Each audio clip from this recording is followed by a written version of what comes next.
आज का ये टॉपिक का दूसरा पार्ट है। इस टॉपिक का मैं पहला पार्ट लर्निंग डिसेबिलिटी, अधिगम ऐश क्षमता, अधिगम असमर्थता, मैं इसका पहला पार्ट आप लोगों के साथ करवा चुका हूँ। तो जिन बच्चों ने पहला पार्ट नहीं देखा है वो पहले उस पार्ट को ज़रूर देख लें ताकि आगे का पार्ट आपके समझ में आए।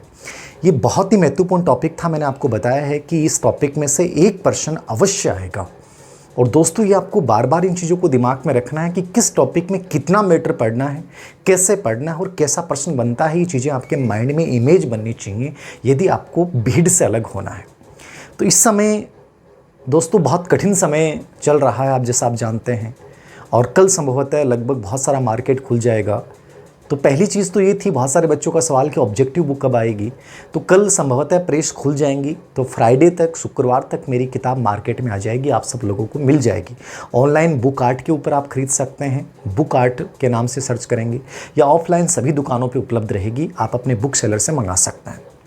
दूसरी चीज़, ये इस समय का जो वक्त है वो सबसे अधिक सावधानी वाला वक्त अब शुरू होता है, क्योंकि इस समय कोरोना एक व्यापक रूप में हमें देखने को मिलेगा। और इस समय की सावधानियाँ, इस समय की सजगता, आसपास की सजगता आप लोगों की ज़िंदगी और हम सब की ज़िंदगी को बचा सकती है, इसलिए थोड़ा सा आपको ध्यान रखना। और तीसरा प्रश्न कि सर एग्ज़ाम कब होगी। देखो, एग्ज़ाम का कोई कुछ नहीं बता सकता। मैंने आपको पहले भी कहा है, आपको इस बात पे विचार किए बिना तैयारी करनी है। जितना पढ़ लोगे उतना फ़ायदा है। बाकी मेरा अनुमान बता रहा हूं कि मुझे नहीं लग रहा कि कोई भी एग्ज़ाम फिलहाल आने वाले 2 से 3 महीनों में संभव हो पाएंगी, क्योंकि हर एग्ज़ाम लेट जाएगी। मेरा कयास है, इसे प्रमाणिक ना माने, ये मेरा अनुमान बता रहा हूँ कि मुझे नहीं लग रहा कि कोई भी एग्ज़ाम, चाहे वो रिट का हो या कोई भी हो, सितंबर में हो पाएगा। क्या मुझे किसी भी हाल में संभव नहीं लग रहा है, लेकिन फिर भी आप ये मानें कि मुझे तैयारी करनी है। आपको भरपूर टाइम मिलेगा। मेरे अकॉर्डिंग दिसंबर से पहले कोई एग्ज़ाम संभवतः है, बड़े लेवल की एग्ज़ाम कोई भी नहीं हो पाएगी। ठीक है, अब अपन बात करते हैं इस टॉपिक के ऊपर, लर्निंग डिसेबिलिटी के ऊपर। जो भी आपके विवादित प्रश्न होते हैं उनके भी मैं समाधान करता जाऊंगा हर वीडियो के माध्यम से, याद रखना।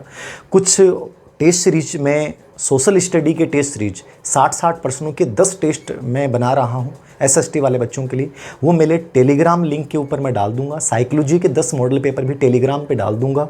और हर वीडियो का जो डिस्क्रिप्शन है उसमें आप जैसे जाएंगे विवरण में, तो वहाँ मेरा टेलीग्राम लिंक आपको मिल जाएगा, आप उसको फॉलो कर सकते हैं। यदि यूज करते हैं तो, नहीं यूज करते तो कोई टेंशन लेने की ज़रूरत नहीं है। और बार बार इन चीज़ों को मैं कह रहा हूँ कि कम से कम मैटर संकलित करें। बहुत ज़्यादा मैटर हो जाएगा तो आपको खुद को समझ में नहीं आएगा कि क्या पढ़ना है, क्या छोड़ना है।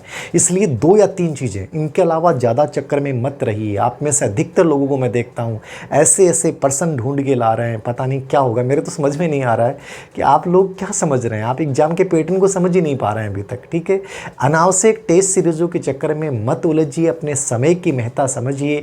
ये वक्त कभी लौट कर नहीं आएगा। ये बीता हुआ वक्त इतिहास बन जाता है, और इतिहास केवल उन्हें अंगीकार करता है जो सफलता का इतिहास रचते हैं। और यदि आपको सफलता का इतिहास रचना है तो आपको इस समय के अकॉर्डिंग मुझे कैसे पढ़ना है, क्या पढ़ना है, कौन सा मैटर सही है, कौन सा नहीं है, आपको ये सिलेक्टिव रणनीति अपनानी पड़ेगी। यदि दिग्भ्रमित वाली स्थिति में रहोगे तो दोस्तों कोई सफल नहीं हो पाएगा। याद रखना, मैटर इतना भरा पड़ा है मार्केट में, आप कितना ही पढ़ लो। बड़ी चीज़ ये है कि मैं इसको समझूं कैसे, पर्सन कैसे आते हैं। जब तक ये चीज़ें आप नहीं कर पाओगे तब तक सफल नहीं होगे। तो चलो बिना समय गंवाए अपन बात कर रहे हैं इस टॉपिक लर्निंग डिसेबिलिटी। इस टॉपिक में अब तक मैं आपको अधिगम क्षमता का अर्थ, इस शब्द का प्रयोग सैमुअल क्रिक ने 1963 में किया, ये समझा चुका हूँ।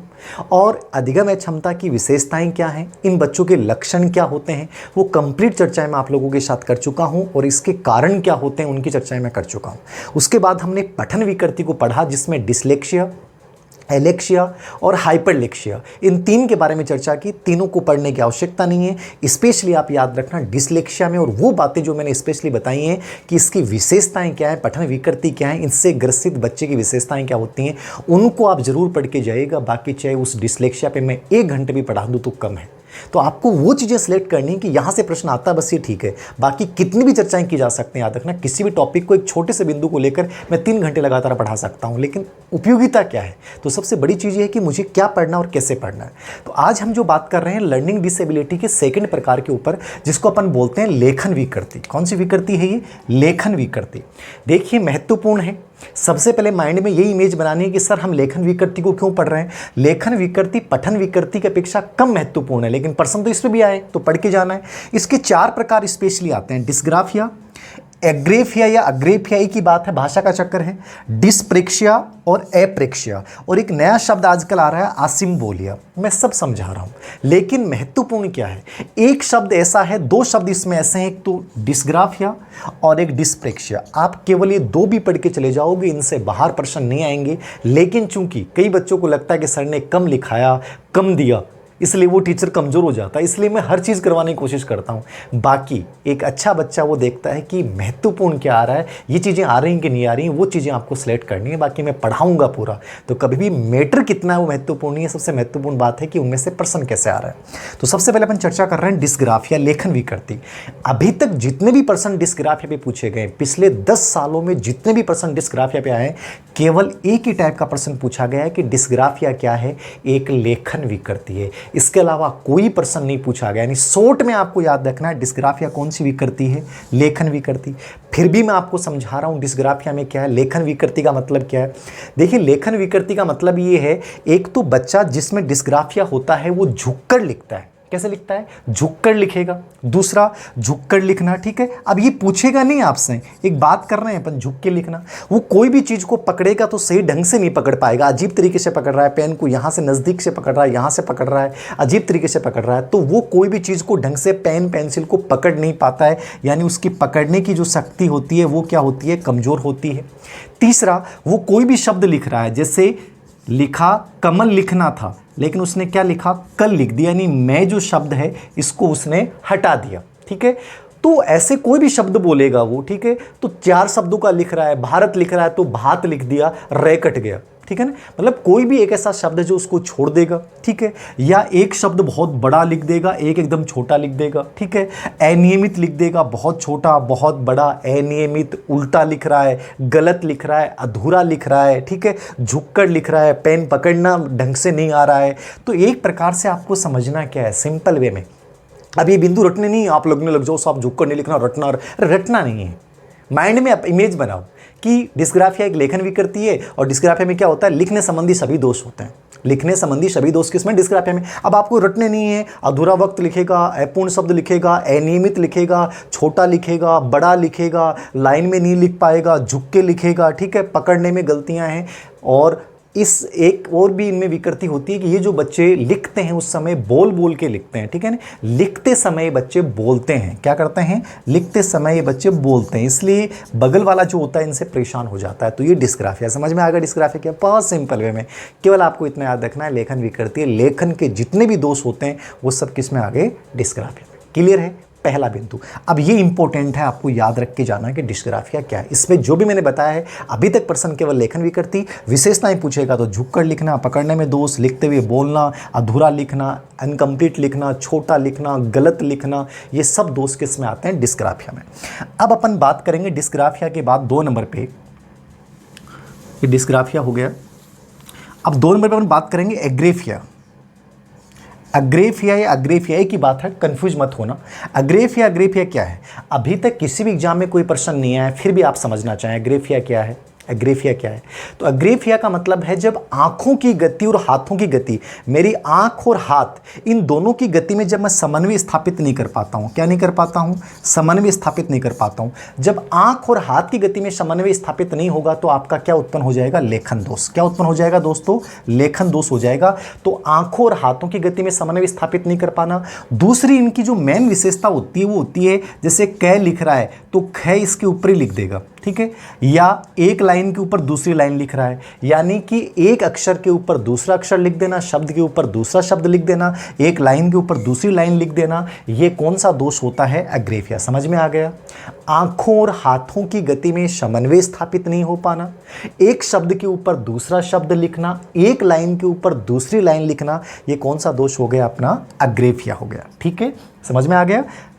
एक शब्द के ऊपर दूसरा शब्द, एक लाइन के ऊपर दूसरा लाइन, ज़्यादा इंपॉर्टेंट नहीं, छोड़ सकते हैं। तीसरा जो मैं बता रहा हूं आपको, डिस्प्रेक्शिया। डिस्प्रेक्शिया इंपॉर्टेंट है दोस्तों। डिस्प्रेक्शिया पे प्रश्न पूछा गया है और 3 बार प्रश्न आया है, 2 बार स्कूल व्याख्याता में भी आया है, सीटेट में भी आया है। तो आपको थोड़ा सा देखना है क्या है डिस्प्रेक्शिया। डिस्प्रेक्शिया में 2 चीज़ें हैं, ये डिस्प्रेक्शिया और अप्रेक्शिया, दोनों एक के ही 2 टाइप हैं, एक प्रकार से देख लो आप। इन दोनों में दोनों चीजें हैं, लेखन विकृति भी है और गति विकृति भी है, यानी गामक विकृति भी इनमें आती है, जिसको आप शारीरिक कौशल विकृति भी बोल सकते हैं। क्या बोल सकते हैं? शारीरिक कौशल विकृति भी आप इसको बोल सकते हैं। तो दो चीजें हैं, डिस्प्रेक्शिया और एप्रेक्शिया। डिस्प्रेक्शिया का मूल मतलब, एग्जाम में आज तक जितने भी प्रश्न आए उनमें क्या पूछा गया है? डिस्प्रेक्शिया का मतलब होता है कि आपकी लेखन विकृति तो है ही, लेकिन मूल विकृति इसमें क्या आती है? चित्रांकन। यानी बच्चा क्या नहीं कर पाएगा? चित्र नहीं बना पाएगा। क्या नहीं बना पाएगा? चित्रांकन नहीं कर पाएगा, कोई भी डायग्राम नहीं बना पाता है, कोई भी ग्राफ नहीं बना पाता है। तो ये जो चित्रांकन करने की कठिनाई है, लेखन के साथ साथ लेखन विकृति भी होगी, और चित्रांकन, इन वस्तु का निर्माण करने का, चित्र बनाने की जो कठिनाई है वो कौन सी विकृति होगी? डिस्प्रेक्शिया होगी। ठीक है, ये शारीरिक कौशल विकृति भी है, गति विकृति भी है। कौन सी? डिस्प्रेक्शिया। देखो 4 चीजें बताई मैंने। एग्जाम में केवल अभी तक यह है कि चित्रांकन करने में कठिनाई महसूस होना डिस्प्रेक्शिया है, बाकी एक गति विकृति भी है, शारीरिक कौशल विकृति भी है और लेखन विकृति भी है। कौन? डिस्प्रेक्शिया। एप्रेक्शिया क्या है?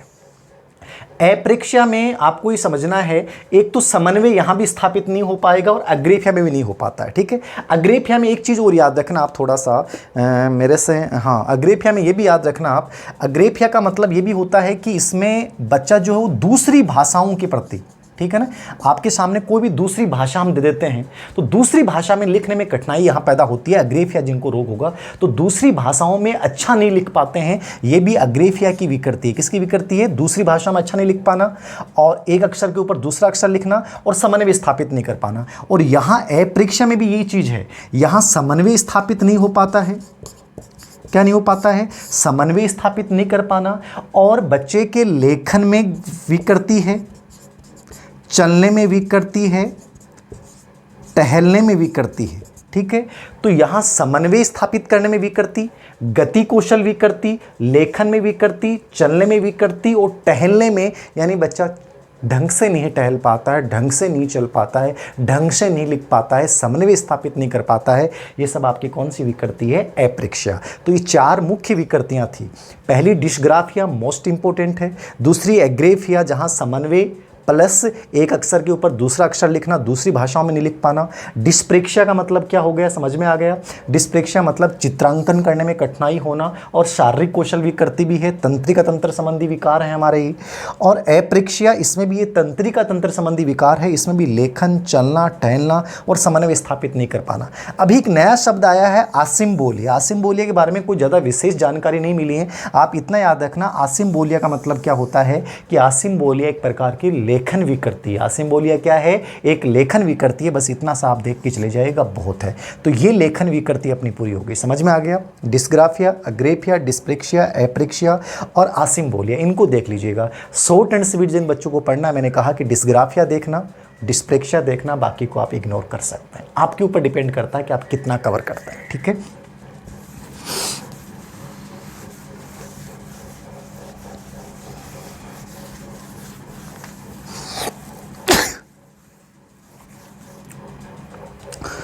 दूसरी अपन विकृति की बात करेंगे, डिस्कैल्कुलिया, गणितीय विकृति। देखिए गणितीय विकृति क्या है?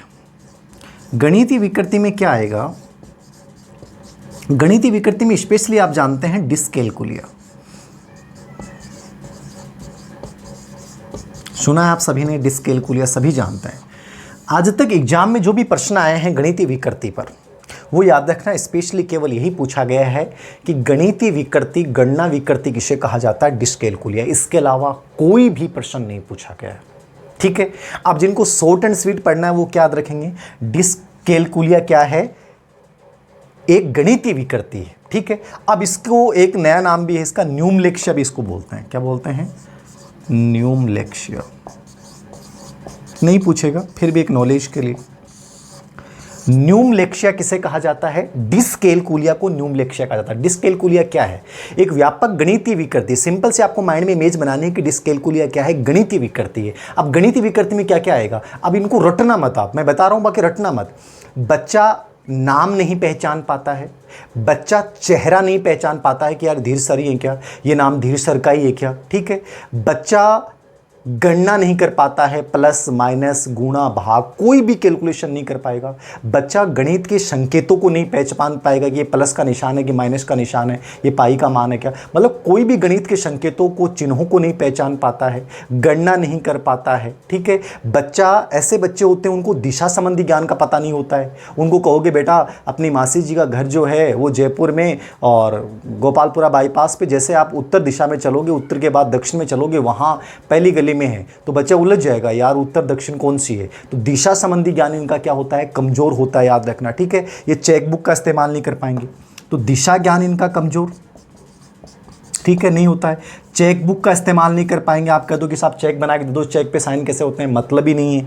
नगद लेन देन नहीं कर पाता है, क्या नहीं कर पाता है, नगद लेन देन नहीं कर पाता है। ठीक है, इनकी गणना मैंने आपको बता दी, कैलकुलेशन कोई भी नहीं होगी। गणितीय जो संकेत हैं, चिन्ह हैं, उनको ये नहीं पहचान पाएगा। कैलकुलेशन, कैलकुलेटर संबंधी कोई भी क्रियाएं, यानी कैलकुलेटर संबंधी कोई भी क्रियाएं बच्चा, डिसकैलकुलिया संबंधी जो बच्चा है वो कभी भी कोई भी क्रिया नहीं कर पाएगा। टाइम टेबल नहीं बना पाएगा।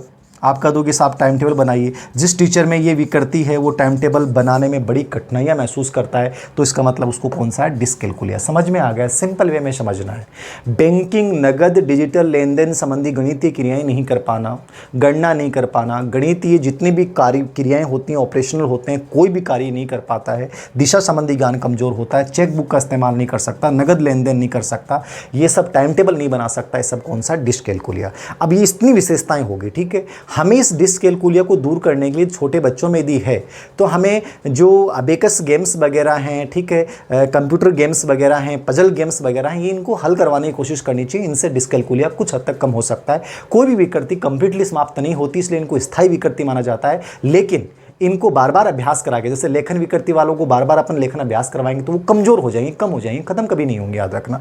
तो ये डिसकैलकुलिया है। अब जिन बच्चों के मन में हो कि सर और बताओ थोड़ा सा इसके बारे में, तो उन बच्चों के लिए बता रहा हूँ, बाकी अभी तक इसके अलावा कोई भी एग्जाम में प्रश्न नहीं आया। डिसकैलकुलिया जो है उसके मुख्य रूप से 3 प्रकार होते हैं। मुख्य रूप से कितने प्रकार होते हैं, 3 प्रकार। एक होता है लेक्सिकल डिसकैलकुलिया, एक होता है ग्राफिकल, क्या होता है, ग्राफिकल, और एक होता है वर्बल। समझिएगा, मुख्य प्रकार 3 है। अभी तक किसी भी एग्जाम में 20 साल में किसी एग्जाम में प्रश्न नहीं पूछा गया, लेकिन नॉलेज के लिए लेक्सिकल, ग्राफिकल और वर्बल डिसकैलकुलिया। लेक्सिकल का मतलब होता है जब बच्चा गणितीय जो नंबर हैं, संख्याएं हैं, उनको पढ़ने में दिक्कत है बच्चे के और उनको समझने में दिक्कत है। लेक्सिकल डिसकैलकुलिया मतलब क्या है, पढ़ने में व समझने में जो कठिनाई है वो कौन सी डिसकैलकुलिया है, लेक्सिकल डिसकैलकुलिया। ग्राफिकल का मतलब किससे लिया गया है, बच्चा लिख नहीं पाएगा। ठीक है, यानी कि गणित के संकेत दे दोगे, गणित के नंबर आप दे दोगे, बच्चा इसको लिख के बता, तो बच्चा लिख नहीं पाएगा, वो कौन सा कैलकुलिया है, ग्राफिकल डिसकैलकुलिया। और वर्बल डिसकैलकुलिया, जैसा नाम से आपको लग रहा है कि जब बच्चे को आपको ये कहा जाए कि बेटा इन चीज़ों को आप बोल के बताइए, गणित के इस सवाल को बोल के बताइए, इस गणित के इस मान को बोल के बताइए, तो बच्चा वर्बली उसको अभिव्यक्त नहीं कर पाता है, वो कौन सा डिसकैलकुलिया है, वर्बली डिसकैलकुलिया है। तो ये 3 तो क्या है दोस्तों, मुख्य प्रकार हैं। आप देखो तो देख लेना और छोड़ो तो छोड़ देना, याद रखना। एक और भी है प्रेक्टोगनोटिक, 2 नाम और ले रहा हूं मैं, आप देखो तो आपको लगे कि सर ने छोड़ा, इसलिए बता रहा हूं, बाकी इतने कभी महत्वपूर्ण नहीं है। प्रेक्टोगनोटिक डिसकैलकुलिया। प्रेक्टोगनोटिक डिसकैलकुलिया का मतलब होता है कि कुछ बच्चे दूसरे एक सवाल या एक मान को दूसरे मान से तुलना नहीं कर पाते हैं, ठीक है, या उनकी लिस्टिंग नहीं कर पाते हैं। तो तुलना नहीं कर पाना, ठीक है, लिस्टिंग नहीं कर पाना, कंपेयर नहीं कर पाएगा बच्चा, तुलना नहीं कर पाता है, ठीक है, और मैनिपुलेटिंग भी नहीं कर सकता, मैनिपुलेट भी उस सवालों को नहीं कर सकता। ये कौन सी डिसकैलकुलिया है, प्रेक्टोगनोटिक डिसकैलकुलिया। लिस्टिंग नहीं बना पाना, तुलना नहीं कर पाना और मैनिपुलेट नहीं कर पाना, ये कौन सा कैलकुलिया हो गया, प्रेक्टोगनोटिक। एक ऑडियोगनोटिक डिस्कैलकुलेटिया होता है। इसका मतलब क्या है, ये भी इतना महत्वपूर्ण नहीं है, इसमें थोड़ा सा आप समझ के जाइएगा। ऑडियोग्नोटिक में क्या होता है, इसके अंतर्गत बच्चा क्या होता है, संबंध स्थापित करने में कठिनाई महसूस करता है और गणित के संप्रत्यय समझ में नहीं आते, तो समझने में कठिनाई होना और संबंध स्थापित करने में कठिनाई होना। ठीक है, तो समझ नहीं पाएगा गणित के संप्रत्ययों को और संबंध स्थापित नहीं कर पाएगा, वो ऑडियोग्नोटिक डिस्कैलकुलिया है। तो ज़्यादा दिमाग नहीं लगाना है, बहुत इजी वे में समझना है। क्या समझना है, सिर्फ इतना सा समझना है, डिस्कैलकुलिया क्या है, गणितीय विकृति है, गणना विकृति है, गणितीय कोई भी क्रियाएं नहीं कर पाएगा, बस। और एक्स्ट्रा जानना है जिन बच्चों को, तो वो इन सब चीज़ों को जान लें। बाकी मैंने कहा कि इतना महत्वपूर्ण नहीं है, तो ये आप पे डिपेंड करेगा। प्लेक्टोग्नोटिक लिस्टिंग नहीं बना पाएगा, तुलना नहीं कर पाएगा, ठीक है, मैनिपुलेटिंग नहीं कर पाएगा, ऑडियोग्नोटिक में समझने और संबंध स्थापित में यहाँ बोल नहीं पाएगा, यहाँ लिख नहीं पाएगा, और लेक्सिकल में पढ़ने और समझने दोनों में कठिनाइयाँ होती है। ये पढ़ने संबंधी दोष है, ये लिखने संबंधी दोष है, ये बोलने संबंधी गणितीय क्रियाओं का दोष है। ठीक है, डिस्कैलकुलिया। ठीक है, आगे बढ़े अपन। ठीक है, अब अपन चौथी और अंतिम विकृति की ओर चल रहे हैं। देखिए, मुख्य रूप से जो प्रकार है इस टॉपिक के अकॉर्डिंग, सिलेबस के अकॉर्डिंग, वो 4 ही होते हैं। कौन कौन से, पठन विकृति, लेखन विकृति, गणितीय विकृति और भाषा विकृति या संचार विकृति। भाषा विकृति, इसमें 2 आते हैं, इन पे बहुत कम प्रश्न पूछे गए हैं, फिर भी आप देख लीजिएगा। एक आता है अफेजिया और एक आता है डिस्फेजिया। इसको डिस्फेशिया भी बोल सकते हैं आप, कंफ्यूज मत होना, एक ही बात। अफेजिया डिस्फेजिया क्या है, इसको थोड़ा सा आप देखिएगा। अफेजिया क्या है, डिस्फेजिया क्या है, थोड़ा सा समझिएगा इसको। अफेजिया का मतलब क्या है, इसको समझें। देखिए, अफेजिया का मतलब ये होता है कि मौखिक भाषा को, कौन सी भाषा को, मौखिक भाषा को ना तो बच्चा ढंग से ग्रहण कर पाता है और ना ही व्यक्त कर पाता है। अफेजिया का मतलब क्या हो गया, मौखिक भाषा को ग्रहण करने में कठिनाई महसूस होना और मौखिक भाषा को व्यक्त करने में कठिनाई महसूस होना। समझ में आ रहा है, मौखिक भाषा को क्या करने में कठिनाई है, मैं ग्रहण भी नहीं कर पा रहा हूँ। आप बोल रहे हो, एक व्यक्ति मेरे से बोल रहा है कि धीर सिंह सर ये चीज़ ऐसे बताओ, मुझे समझ में ही नहीं आ रहा है वो क्या बोल रहा है। इसका मतलब मेरे में कौन सा दोष है, अफेजिया। और वो जब बोल गया तो मेरे को वापस बोलना है, तो मैं उसको भी ढंग से बोल नहीं पा रहा हूँ, तो मतलब मैं ग्रहण भी नहीं कर पा रहा हूँ और व्यक्त भी नहीं कर पा रहा हूँ। ये कौन सा दोष है, अफेजिया है। डिस्फेजिया क्या होगा, डिस्फेशिया क्या होगा, डिस्फेजिया डिस्फेशिया क्या है। देखो, डिस्फेशिया मूल रूप से यही है कि जब आपको कहा जाए कि आ जाओ भाई, ठीक है, मैं बुलाऊं कि महेंद्र प्रताप सिंह ऊपर आओ, राजीव कुमार आगे आ जाओ, ठीक है, कोई भी बच्चे को मैंने बुलाया और कहा कि आ जाओ आगे, और आपको मेरे बारे में बोलना है कि धीर सर आप कैसा पढ़ाते हो या धीर सिंह सर का व्यक्तित्व कैसा है, आपको मेरे बारे में बोलना है। अब मैंने जैसे बुलाया, बच्चा एकदम सही है, लेकिन जैसे मैंने उसको बुलाया बोलने के लिए, तो बच्चा कांपने लग गया साहब कि सर लिख सकता हूँ, बोल नहीं सकता। तो मैं विचारों की अभिव्यक्ति करने में मुझे कठिनाई होती है, मैं विचार अभिव्यक्त नहीं कर पाता हूँ, वहाँ मैं एकदम से चुप हो जाता हूँ, एक पूर्ण या आंशिक रूप से। कई बच्चे होते हैं वो अटक अटक के बोल जाएंगे और कई बच्चे पूर्ण रूप से नहीं बोल पाएंगे। तो पूर्ण या आंशिक रूप से विचारों के अभिव्यक्ति में कठिनाई होना, ये कौन सा रोग है, डिस्फेजिया डिस्फेशिया। समझ में आ गया। इसमें पूर्ण या आंशिक रूप से विचारों की अभिव्यक्ति नहीं कर पाना और इसमें मौखिक रूप से विचारों को ग्रहण करने में भी कठिनाई होना और व्यक्त करने में भी कठिनाई होना, ये कौन से हैं, अफेजिया और डिस्फेजिया। ये देखो दोस्तों, मूल रूप से मुख्य प्रकार है। ठीक है, एक ऐसा ही, अब यहाँ जो बच्चे short and sweet online on syllabus के अकॉर्डिंग चलना चाह रहे हैं, इतना पढ़ लेना बहुत है। बाकी मैंने अपनी अवनी शिक्षा मनोविज्ञान में लगभग इनके 10-15 प्रकार और भी बता रखे हैं। कई बच्चों को ऐसा लगता है ना कि अरे वो नई चीज़ है, बाकी वो चीज़ें जरूर पढ़ के जाओ जो इंपॉर्टेंट है दोस्तों। तो ये तो मुख्य प्रकार है, याद रखना। बाकी अपन कितनी भी इन पर चर्चा कर सकते हैं। मैंने कहा कि जैसे एक डिसआर्थोग्राफिया होता है, क्या होता है, डिसआर्थोग्राफिया। डिसआर्थोग्राफिया क्या होता है, डिसआर्थोग्राफिया का मतलब होता है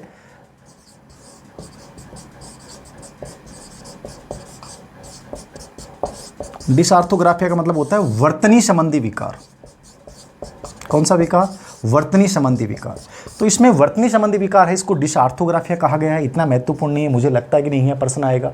एक ऐसा कोई भी प्रश्न आ जाता है जैसे कि ऑडिटरी प्रोसेसिंग ऑर्डर या ऑडिटरी नाम से कोई भी आता था, auditory processing disorder, processing disorder, ठीक है, या ऑडिटिव ट्यूटोनिया,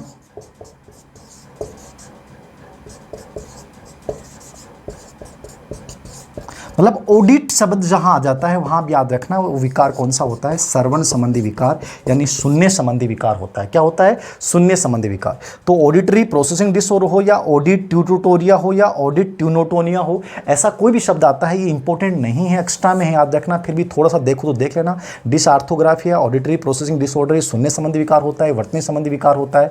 और एक आजकल अखबारों में और बहुत सारे मैगजीन्स में एक लेख आता है साइकोलॉजी में, डिमेंशिया।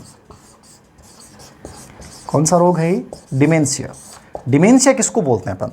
देखिए डिमेंशिया का मतलब ये होता है, डिमेंशिया का मतलब आजकल काफ़ी बढ़ रहा है आप लोगों में। डिमेंशिया का मतलब है कई बच्चे जो होते हैं उनकी मेमोरी एकदम से कमज़ोर हो जाती है, ठीक है, उनकी चिंतन शक्ति एकदम से कमज़ोर हो जाती है, उनकी तार्किक शक्ति एकदम से कमज़ोर हो जाती है। ये डिमेंशिया है, आजकल बहुत ज़्यादा बढ़ रहा है। डिमेंशिया का मतलब क्या हो गया? आप याद नहीं रख पाते हो, सुबह याद करते हो शाम को भूल जाते हो, चिंतन शक्ति बहुत कमज़ोर हो रही है, तार्किक शक्तियाँ बहुत कमज़ोर हो रही हैं।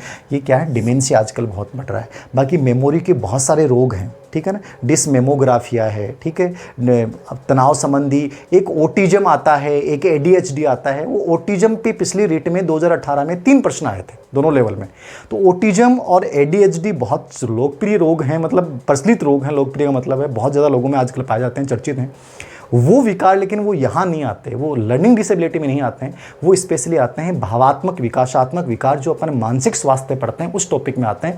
तो मैं वहाँ चर्चा करूँगा ऑटिज्म क्या है, एडीएचडी क्या है, डिस्थीमिया क्या है, डिसमेमोग्राफिया क्या है। इसके अलावा बहुत प्रकार के रोग, फ्लूडिंग, टोकन इकोनॉमी, ये जितने भी पिछली बार रेट में अजीबोगरीब प्रश्न आए थे उनकी चर्चा अपन एक अलग टॉपिक में करेंगे। बहुत अच्छे तरीके से मानसिक रोगों के बारे में पढ़ाऊंगा, वहाँ बहुत डिटेल से समझाऊंगा मैं आपको। तो ये स्पेशली लर्निंग डिसेबिलिटी रोग थे, पठन विकृति, लेखन विकृति, गणितीय विकृति और संचार विकृति। इनको आप थोड़ा सा देख लीजिएगा। अब अपन बात करते हैं आज के एक विवादित प्रश्न की। विवादित प्रश्न क्या है? मतलब बच्चे जो बार बार मेरे से पूछते हैं उनका समाधान करता हूं मैं।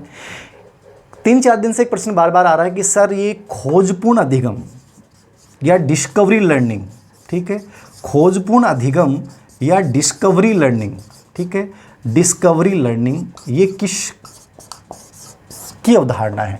तो देखिए खोजपूर्ण अधिगम या डिस्कवरी लर्निंग जो प्रश्न है इसका ऑप्शन में हमेशा आएगा आपको डेविड आसुबेल, जेरोम ब्रूनर, 4 नाम आएंगे। अभी स्कूल व्याख्याता ज्योग्राफी में प्रश्न पूछा गया था, लेकिन उसका उत्तर आरपीसी ने क्या माना? ब्रूनर माना। बहुत से लोग ये मान लेते हैं कि जब ब्रूनर माना तो ब्रूनर सही, नहीं, जेरोम ब्रूनर ने अवधारणा जरूर दी है, लेकिन अधिगम का प्रकार जो बताया था डिस्कवरी लर्निंग खोजपूर्ण अधिगम, वो किसने बताया था? आसुबेल ने। किसने बताया था? आसुबेल ने। जितनी भी साइकोलॉजी की टेक्स्ट किताबें चलती हैं उनमें सब में डेविड आसुबेल है। ये प्रश्न दोबारा चेंज होगा, ये मैं विश्वास दिलाता हूँ। तो भविष्य में यदि प्रश्न आता है और दोनों ऑप्शन है तो आप 1 नंबर पर आसुबेल करेंगे, और मान लीजिए दोनों ऑप्शन आ गए और ए और दोनों ऑप्शन मिल रखा कि ए ब्रूनर भी सही है और आसुबेल भी सही है, तो आप वो कर दें कि दोनों सही हैं, ठीक है। लेकिन एक चुनना हो तो आसुबेल ज़्यादा सही है। डिस्कवरी बाय लर्निंग जो स्पेशली आसुबेल की अवधारणा थी, जेरोम ब्रूनर की भी अवधारणा है, इसलिए ये प्रश्न या तो डिलीट होता है या स्पेशली डेविड आसुबेल माना जाएगा। तो ये इस प्रश्न का समाधान था। बहुत जल्दी आगे के जो टॉपिक रहेंगे, आकलन पे बहुत बच्चे करेंगे, आकलन, मूल्यांकन, मापन सब समझा दूंगा, टेंशन मत लेना। और ऐसा समझा दूंगा कि अलग से कुछ नहीं पढ़ना पड़ेगा, पेपर पैटर्न के अकॉर्डिंग बता दूंगा कि चीज़ को।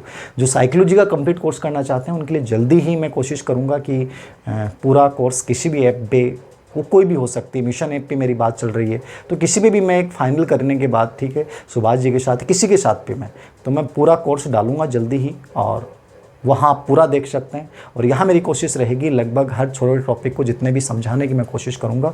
आप लोगों का प्रेम, सहयोग, धन्यवाद। बहुत अच्छा लगता है, आप लोगों को इतने सारे कमेंट मिलते हैं, एक भी नेगेटिव कमेंट्स नहीं मिलता है, ये बहुत बड़ी बात है। बाकी मुझे नेगेटिव कमेंट भी बहुत प्रोत्साहित करते हैं, तो आप देखते रहिए। फिर भी कोई प्रश्न हो, सवाल हो आपका, वो आप कमेंट बॉक्स में लिख दें, मैं उसका जवाब देने की कोशिश करूँगा।